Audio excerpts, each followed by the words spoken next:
Guys, I am जरनिगार और आज हम देखने जा रहे हैं मिल्टन की सेकंड पार्ट।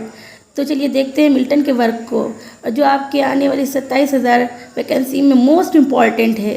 तो देखना ना भूलिए और शुरू से अंत तक देखिए। तो चलिए देखते हैं। The ode on the morning of Christ nativity was begun on, ये मिल्टन की ओड है। The ode on the morning of Christ nativity जो मिल्टन ने 21 साल की एज में लिखा था, और वो कब लिखा था? क्रिसमस डे 1629 को। The ode on the morning of Christ nativity was begun on Christmas day 1629। Who was Milton's master? Milton के मास्टर कौन हैं? चौसर है, बॉल्टन, होमर या स्पेंसर? तो मिल्टन के मास्टर हैं Spenser. As ever in my great taskmaster I, this line is of Milton, who composed on his being arrived to the age of. As ever in my great taskmaster I, this is the line of Milton's sonnet. And what sonnet? Milton की sonnet क्या है? तो this line is Milton who compose on his being arrived to the age of. तो Milton की sonnet भी इसी line में दी हुई है, on his being arrived to the age of 23, यानी आंसर है 23। On his being arrived to the age of 23। और ये line as ever in my great task master eye इसी सोनेट से ली गई है। In his doctrine and discipline of divorce and Tetrachordon Milton reproduce. Milton ने 4 tracts लिखे हैं और ये मिल्टन के 4 ट्रैक्ट्स प्रोज ट्रैक्ट हैं जो कि मिल्टन ने मैरिज के ऊपर डील किया है। यहाँ पर मिल्टन के 2 ट्रैक्ट्स हैं, doctrine and discipline of divorce and Tetrachordon, जो कि डील करता है मैरिज पर। In the sonnet me thoughts I saw my late spouse saint Milton celebrate hits. ये सोनेट है me thought I saw my late spouse saint. ये Milton ने किसके बारे में लिखा है? First wife, second wife, third wife, fourth wife. तो फोर्थ वाइफ वाला ऑप्शन तो मेरा गलत है क्योंकि मिल्टन की सिर्फ 3 पत्नियां थीं।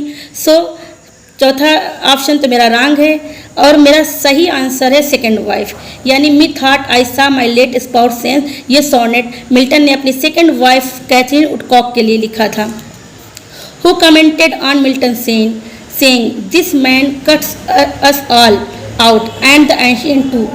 This is the comment on Milton. Who says? The right answer is Dryden. यानी ड्राइडन ने मिल्टन पर कमेंट किया, this man cuts us all out and the ancient too. ये कोटेशन है और हमें कोटेशन यूज करते हुए याद करना है। The meaning of El Allegro is the meaning of El Allegro. ये एल एलेग्रो मिल्टन की पोएम है जिसका अर्थ है the joyous or happy man, the melancholy or sad man, the heavenly man after death, none of this. तो इसका answer है the joyous or happy man. El Allegro means the joyous or happy man. From where did England borrow the idea of the masque? England ने masque लिखने का idea कहाँ से लिया? Italy से, जापान से, फ्रांस से या अमेरिका से? तो इंग्लैंड ने मास्क का आइडिया इटली से लिया। एरोपैजिटिसा हाइलाइट्स, ये मिल्टन की प्रोज ट्रैक्ट्स है जो मिल्टन ने लिखा था फ्रीडम ऑफ सेक्स पर, फ्रीडम ऑफ डाइवोर्स पर, freedom to adopt any religion पर या फ्रीडम ऑफ द प्रेस पे। तो मिल्टन ने एरोपैजिटिसा लिखा था फ्रीडम ऑफ द प्रेस के लिए। Paradise lost is in.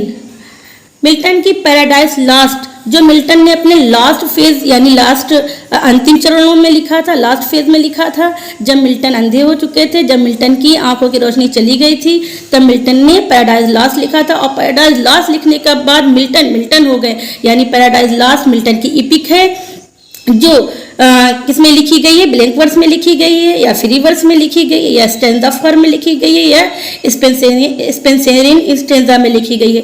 तो मेरा आंसर है ब्लैंक वर्स, यानी पैराडाइज लॉस्ट ब्लैंक वर्स में लिखी गई है।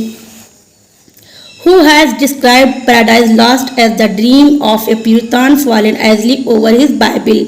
This is the quotation on Milton, and who says? तो Lamartine. Lamartine says Paradise Lost as the dream of a Puritan fallen asleep over his Bible. In Milton's life, the period from 1632 to to 1637 is popularly known as. Milton का period 1632 से लेकर 1637 तक जाना जाता है। कौन सा जाना जाता है? हॉल्टन पीरियड जाना जाता है, या ब्लाइंडनेस पीरियड, या मेलांकोलिक पीरियड, या बॉस्टन पीरियड। तो मिल्टन ने 1632 से लेकर 1637 तक का पीरियड हॉल्टन ने गुजारा, इसलिए मिल्टन का 1632 से लेकर 1637 जाना जाता है हॉल्टन पीरियड। तो आंसर है मेरा A. Milton has given his view on poetry in his poem. Milton ने अपना जो विचार या अपना व्यू किस पोएम में दिया है? कॉमस में दिया है, पैराडाइज लॉस्ट में दिया है, लेसिडस में दिया, या नन ऑफ दीज। तो मिल्टन ने जो अपना व्यू दिया है वो लेसिडस में दिया है। लेसिडस मिल्टन की एलेजी है जो मिल्टन ने अपने दोस्त एडवर्ड किंग के लिए लिखी थी, और एडवर्ड किंग मिल्टन के कॉलेज के फ्रेंड हैं।